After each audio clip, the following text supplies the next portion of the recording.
नमस्कार, आप देख रहे हैं इंडिया न्यूज। आपके साथ मैं हूं रचना। शुरुआत करेंगे सुपरफास्ट 100 की और अगले 22 मिनट में आपको दिखाते हैं देश दुनिया की तमाम बड़ी खबरें। और आपके साथ मैं हूं राकेश पांडे। चलिए खबरों की शुरुआत तक करते हैं और अगले 22 मिनट में देश, दुनिया और खेल जगत की तमाम बड़ी खबरों पर नजर डालेंगे।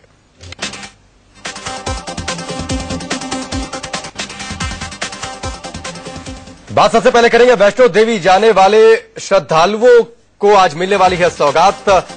आज से उधमपुर कटरा रेल सेवा की शुरुआत हो रही है। आज प्रधानमंत्री नरेंद्र मोदी कटरा से पहली ट्रेन को हरी झंडी दिखाकर रवाना करेंगे।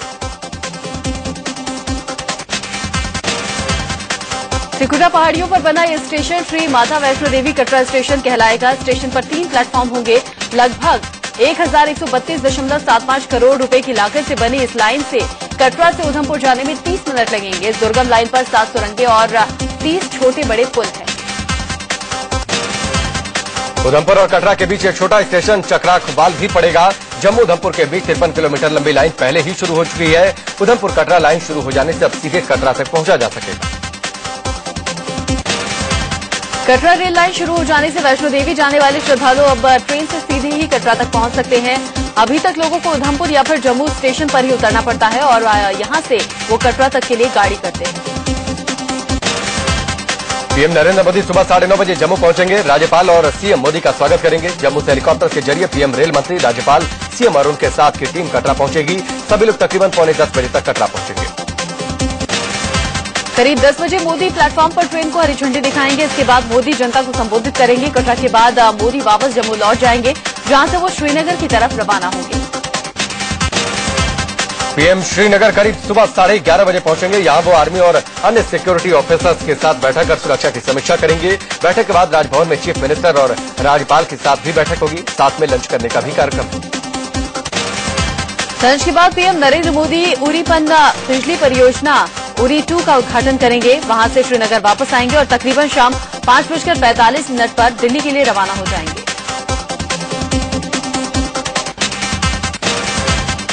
उधर प्रधानमंत्री के जम्मू कश्मीर के दौरे को देखते हुए श्रीनगर में सुरक्षा के कड़े इंतजाम किए गए हैं। श्रीनगर शहर के चप्पे चप्पे पर बैरिकेडिंग लगाकर पुलिस एक गाड़ी की तलाशी कर रही है।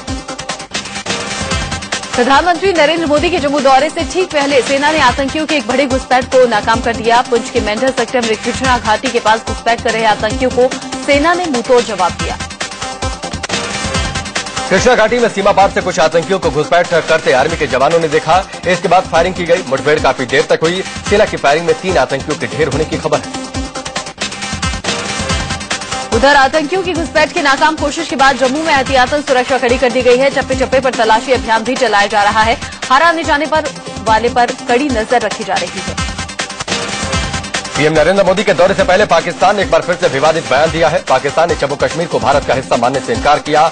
इसे विवादित क्षेत्र कहा। पाकिस्तानी विदेश मंत्रालय के हवाले से जा रही है। पीएम नरेंद्र मोदी के दौरे से पहले पाकिस्तान ने एक बार फिर से विवादित बयान दिया है। पाकिस्तान ने जम्मू कश्मीर को भारत का हिस्सा मानने से इनकार किया। इसे विवादित क्षेत्र कहा। पाकिस्तानी विदेश मंत्रालय के हवाले से ये बयान सामने आया। मुंबई हमलों का गुनहगार और जमातो दावा का आतंकी हाफिज सईद कच्छ बॉर्डर के नजदीक देखा गया। हाफिज के बॉर्डर पर होने की तस्वीर भी सामने आई है। पाक सीमा में 17 किलोमीटर अंदर हिंदू बहुल इलाकों में हाफिज के आने की बात सामने आई है। हाफिज सईद इससे पहले राजस्थान के बाड़मेर से लगे बॉर्डर पर भी देखा गया था। खुफिया एजेंसियों के मुताबिक हाफिज ने 27 से 29 जून के बीच बाड़मेर के पास बॉर्डर का दौरा किया था। आईबी ने हाफिज की गतिविधियों को देखते हुए बीएसएफ को अलर्ट कर दिया। देश में पहली बार सेमी हाई स्पीड ट्रेन पटरी पर दौड़ी। नई दिल्ली से आगरा तक का सफर सेमी हाई स्पीड ट्रेन का सफर ट्रायल रन हुआ। ट्रेन की रफ्तार करीब 160 किलोमीटर की है। हालांकि ट्रायल रन में काफी कम स्पीड में चली। ट्रेन में कुल 12 डिब्बे हैं। इनमें से 2 first AC, 8 normal chair car और 2 जनरेटर कोच भी हैं। गुरुवार सुबह 11:15 बजे नई दिल्ली जंक्शन से सेमी हाई स्पीड ट्रेन को हरी झंडी दिखाकर रवाना किया गया। ताजनगरी आगरा ये ट्रेन दोपहर 12:55 पर पहुंची। ट्रायल रन के दौरान ये ट्रेन करीब 135 किलोमीटर की रफ्तार से चली। दिल्ली से आगरा तक की दूरी 195 किलोमीटर की है। ये दूरी शताब्दी एक्सप्रेस फिलहाल 126 मिनट में पूरी करती है, जबकि सेमी हाई स्पीड ट्रेन इस सफर को 90 मिनट में ही तय कर लेगी। ट्रायल रन के दौरान ये सफर 100 मिनट में पूरा हुआ। गृह मंत्री राजनाथ सिंह ने कहा है कि दिल्ली में जमाखोरों और बढ़ती कीमत पर काबू करने के लिए कई कदम उठाए गए हैं। उन्होंने कहा कि दिल्ली में जमाखोरों पर लगाम लगाने के लिए 1082 जगहों पर छापेमारी की गई। दिल्ली यूनिवर्सिटी की दूसरी लिस्ट जारी हो गई है। आज से एडमिशन प्रोसेस भी शुरू हो जाएगा। दूसरी कट ऑफ लिस्ट में 10% तक गिरावट आई है। सबसे ज्यादा 10% की गिरावट रामलाल आनंद कॉलेज के हिंदू जर्नलिज्म में आई है। कट ऑफ 98 से 88% तक पहुंच गया है।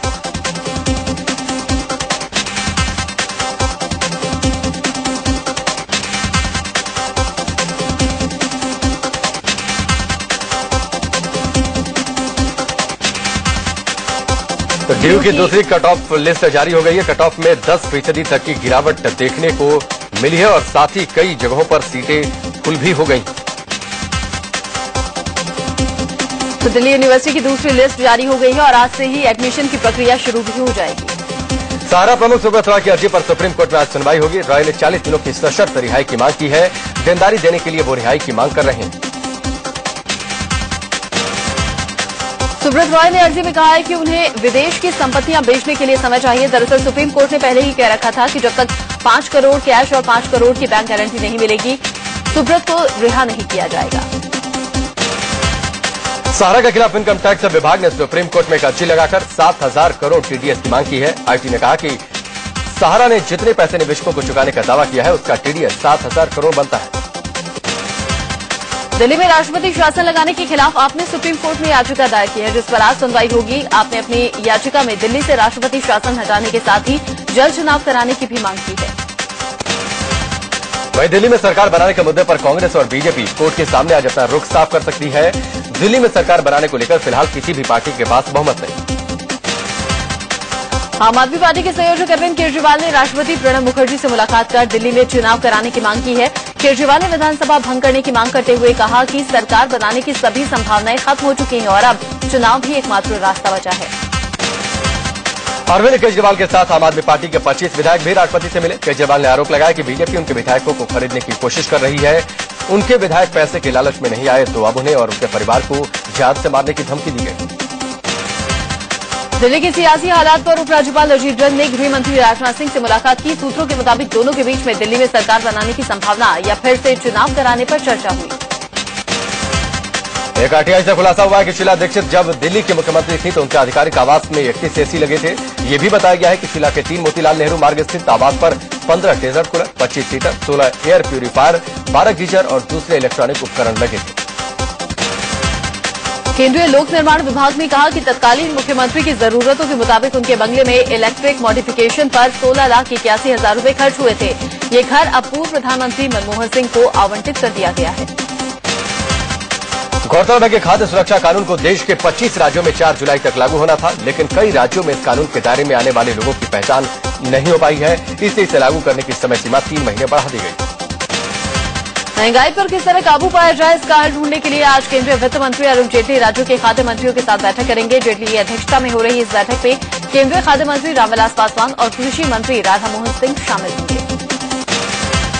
राजा सिंह ने यह भी कहा कि दिल्ली में सरकारी दफ्तरों के जरिए अब आलू प्याज जैसी जरूरी चीजें बेचने का फैसला लिया गया है। उन्होंने यह भी कहा कि आलू प्याज के स्टॉक की सीमा भी तय की जा चुकी है। इससे पहले दिल्ली में आलू प्याज की कीमत और जमाखोरी को लेकर उपराज्यपाल अजीत जंग ने गृह मंत्री राजनाथ सिंह से मुलाकात की थी। बैठक में जमाखोरों पर कार्रवाई करने को लेकर चर्चा हुई। इस बैठक में बाद में पुलिस कमिश्नर भी बुलाए गए थे। राजा सिंह से मुलाकात के बाद उपराज्यपाल नजीब जंग ने कहा कि दिल्ली में 300 नए स्टॉक के जरिए आलू प्याज सस्ते रेट पर बेचे जाएंगे। प्याज और आलू की स्थिति है, उसको लेके वो पूछ रहे थे कि क्या हम लोगों ने बंदोबस्त किया है, वो मैंने बता दिया। इस वक्त 300 दुकानें खोलने की कोशिश कर रही है सरकार। हम अपनी जगहों पर अपने ऑफिसेज में 60 मोबाइल व्हीकल चल रही हैं। सफल ने अपनी क्वांटिटी बढ़ा दी है। मोदी सरकार जल्द ही एक बड़े फैसले के तहत कॉन्ट्रैक्ट वर्कर्स को परमानेंट कर्मचारियों जितनी सैलरी दिलाने के लिए कानून में संशोधन कर सकती है। इकोनॉमिक टाइम्स में छपी खबर के मुताबिक सरकार कॉन्ट्रैक्ट लेबर एक्ट 1970 में संशोधन लाने पर विचार कर रही है। अखबार ने सूत्र के हवाले से खबर दी है कि लेबर मंत्रालय ने मौजूदा कानून में नए सेक्शन जोड़ने का भी सुझाव दिया। सुझाव में एक ही काम के लिए कॉन्ट्रैक्ट वर्कर्स और परमानेंट वर्कर्स को समान वेतन मिलने के अलावा सोशल सिक्योरिटी बेनिफिट्स भी मिलने की बात कही गई है। अखबार के मुताबिक ये लेबर मिनिस्टर नरेंद्र सिंह तोमर ने पिछले हफ्ते हुई राज्यों के लेबर मिनिस्टर की मीटिंग में बात कही। शंकराचार्य के विवादित बयान के खिलाफ दायर याचिका पर आज इलाहाबाद हाईकोर्ट के लखनऊ बेंच में सुनवाई होगी। ये याचिका साई मंदिर की ओर से दायर की गई है। शंकराचार्य पर हिंदू की भावनाओं को भड़काने का आरोप लगाया गया है। साईं पर विवादित टिप्पणी करने के चलते शंकराचार्य स्वरूपानंद सरस्वती के खिलाफ जयपुर लोअर कोर्ट ने पुलिस को जांच के आदेश दिए हैं। इस मामले में कोर्ट में अर्जी दाखिल की गई है। वैशाली नगर थाने के एसीपी मामले की जांच कर रहे हैं।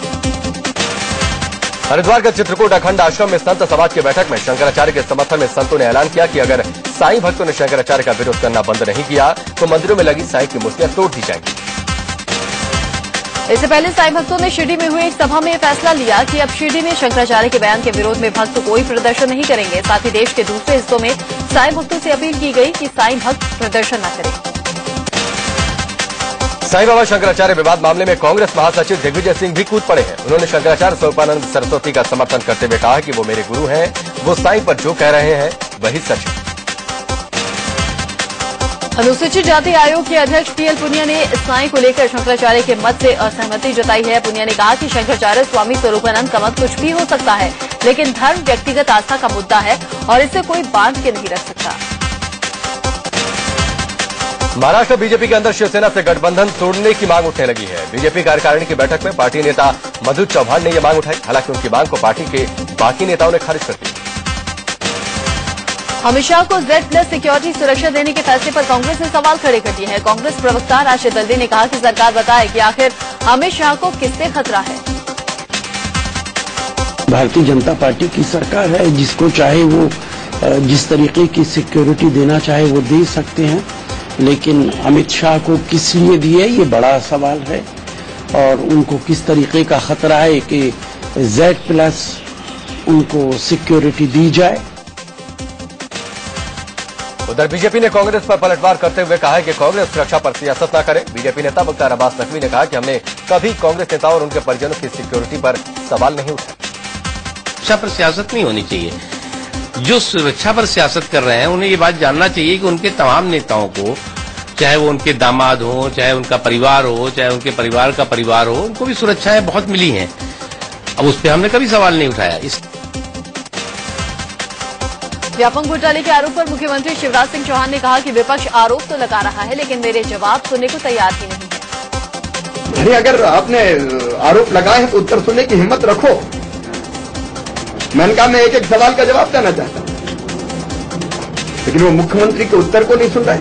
आरोपों का गुब्बारा उनने फुलाया था, उसकी हवा निकल गई है। कांग्रेस ने इस मामले में सीएम शिवराज सिंह चौहान का इस्तीफा मांगा है। हालांकि चौहान ने इस्तीफा देने से इनकार कर दिया। शिवराज ने कहा कि मैं अंगद का पाम हूं, हिलूंगा नहीं। हर कोई आएगा छिछले स्तर पे कहेगा शिवराज सिंह का विकेट गिराना है। अरे मैं क्रिकेट का विकेट नहीं हूं, मैं अंगद का पाम हूं, जमा के बैठा हूं जनता की आशीर्वाद। शिवराज भले ही व्यापम घोटाले के आरोपों से इनकार कर रहे हो, लेकिन कांग्रेस महासचिव दिग्विजय सिंह का कहना है कि जो हुआ वो सीएम की नाक के नीचे ही हुआ। पिछले 4 साल से मुख्यमंत्री जी के नाक के नीचे व्यापम का घोटाला उजागर हो रहा है। उनको जानकारी है। उनके घरों से, उनके दफ्तर से अनेक लोगों ने उसका लाभ लिया है। वह इस मामले में दिल्ली क्राइम ब्रांच ने 4 लोगों को गिरफ्तार किया है। उन्हें आज भोपाल लाया जाएगा। मामले की जांच कर रही एसटीएफ आरोपियों को कोर्ट में पेश कर रिमांड में लेने की कोशिश करेगी। बीजेपी नेता सुब्रमण्यम स्वामी ने सुनंदा पुष्कर की हत्या की आशंका जाहिर की है। उन्होंने प्रधानमंत्री नरेंद्र मोदी को चिट्ठी लिखकर इस मामले की सीबीआई जांच की मांग की है। उन्होंने कहा कि केस की सही से जांच नहीं होने पर वो कोर्ट का रुख कर सकते हैं। सुब्रमण्यम स्वामी ने सुनंदा पुष्कर की मौत के मामले में संदेह जताया कि इसमें कांग्रेस अध्यक्ष सोनिया गांधी के दामाद रॉबर्ट वाड्रा का हाथ हो सकता है। उन्होंने कहा कि कुछ ही तस्कर टीम में वाड्रा का पैसा लगा था और सुनंदा उसके सारे राज जानती थी। पूर्व केंद्रीय मंत्री शशि थरूर की पत्नी सुनंदा पुष्कर की पोस्टमार्टम रिपोर्ट के लिए प्रेशर की बात कहकर हंगामा मचाने वाले डॉक्टर सुधीर गुप्ता पहली बार सामने आए। उन्होंने सिर्फ इतना कहा कि प्रेशर के बावजूद उन्होंने सही रिपोर्ट तैयार की थी। Not only the postmortem report of Sunanda Pushkar Tharoor, any postmortem report which has been prepared by me are totally based on principle and practice of medicine and truth as per norms of the ethics. AIIMS के forensic science विभाग के head doctor Sudhir Gupta ने हालांकि इस बात का खुलासा नहीं किया कि उन्हें सुनंदा पुष्कर की पोस्टमार्टम रिपोर्ट को लेकर किसने दबाव डाला था। सुनंदा केस में दिल्ली के पुलिस कमिश्नर वीएस बस्सी ने कहा कि जरूरत महसूस होने पर डॉक्टर सुधीर गुप्ता से पूछताछ की जाएगी। गुजरात के सूरत रेप केस में आसाराम को सुप्रीम कोर्ट से बड़ा झटका लगा है। सुप्रीम कोर्ट ने आसाराम को इस केस में जमानत देने से इनकार कर दिया। हालांकि आसाराम पर जोधपुर में नाबालिग से रेप करने के मामले में लगाई गई बेल अर्जी सुप्रीम कोर्ट ने सुनवाई के लिए मंजूर कर ली है। कोर्ट ने इसके लिए राज्य सरकार को नोटिस भी दिया है। आसाराम के बेटे और सूरत रेप केस में आरोपी नारायण साई ने सूरत सेशंस कोर्ट में जमानत की अर्जी लगाई है। इस अर्जी पर 7 जुलाई को सुनवाई होगी।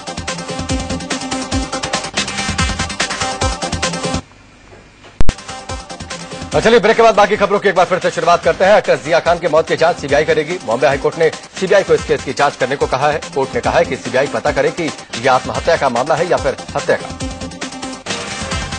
मुंबई की पल्लवी पुरकायस्थ मर्डर केस के दोषी गार्ड सज्जाद को 7 जुलाई को सजा सुनाई जाएगी। कोर्ट में सजा को लेकर जमकर बहस हुई। मुंबई के बडाला में रहने वाली 25 साल की वकील पल्लवी पुरकायस्थ की 9 अगस्त 2012 को उसके ही फ्लैट में हत्या कर दी गई थी। हिमालय हाइट्स बिल्डिंग के 22 साल के गार्ड सज्जाद ने रेप की नाकाम कोशिश के बाद पल्लवी को मार डाला था। 3600 करोड़ रुपए में VVIP Agusta Westland helicopter deal मामले में ईडी को कई और अहम जानकारियां मिली है। सूत्रों की माने तो ईडी को अब तक इस मामले में 140 करोड़ रुपए के अवैध लेन देन का पता चला है। ईडी सूत्रों के मुताबिक उन्हें शक है कि 140 करोड़ की रकम घूस के तौर पर अवैध तरीके से भारत भेजी गई। इस रकम को भेजने के लिए 178 फर्जी कंपनियां बनाई गई थी।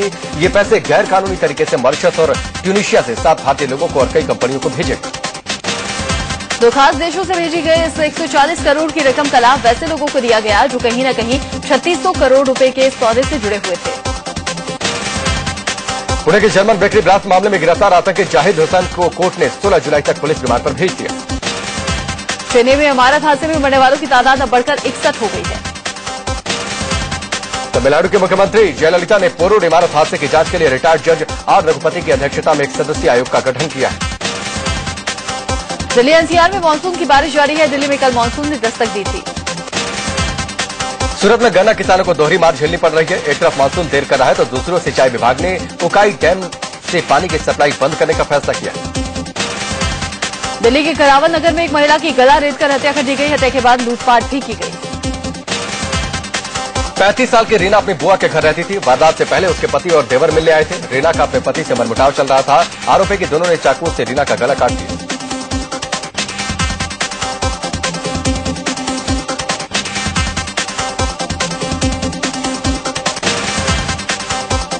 मुंबई के कल्याण में कूड़े के ढेर से एक नवजात बच्ची मिलने से हड़कंप मच गया। स्कूली बच्चों ने इस नवजात को कूड़े में देखा तो शोर मचाया।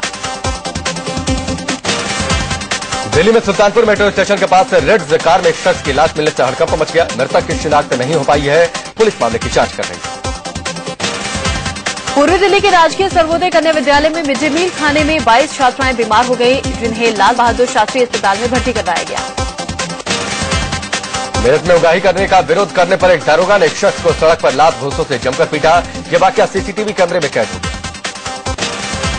इलाहाबाद में एक शख्स ने अपने भाई, भाभी और भतीजे पर तेजाब डालकर जानलेवा हमला किया। देवघर के तपोवन पहाड़ पर रह रहे बंदरों की तादाद दिन प्रतिदिन कम होती जा रही है। बंदरों की रहस्यमय मौत की वजह क्या है, यह अभी तक साफ नहीं हो पाई है। हालांकि स्थानीय लोगों का कहना है कि जहरीली चीज खाने से इनकी मौत हो रही है। एयर एशिया के संस्थापक और मुख्य कार्यकारी अधिकारी टोनी फर्नांडिस ने कहा है कि इंडिया में अब तक एविएशन सेक्टर पूरी तरह से फैल रहा है। टोनी फर्नांडिस ने उम्मीद जताई है कि मोदी सरकार एविएशन सेक्टर की बेहतरी के लिए ठोस कदम उठाएगी।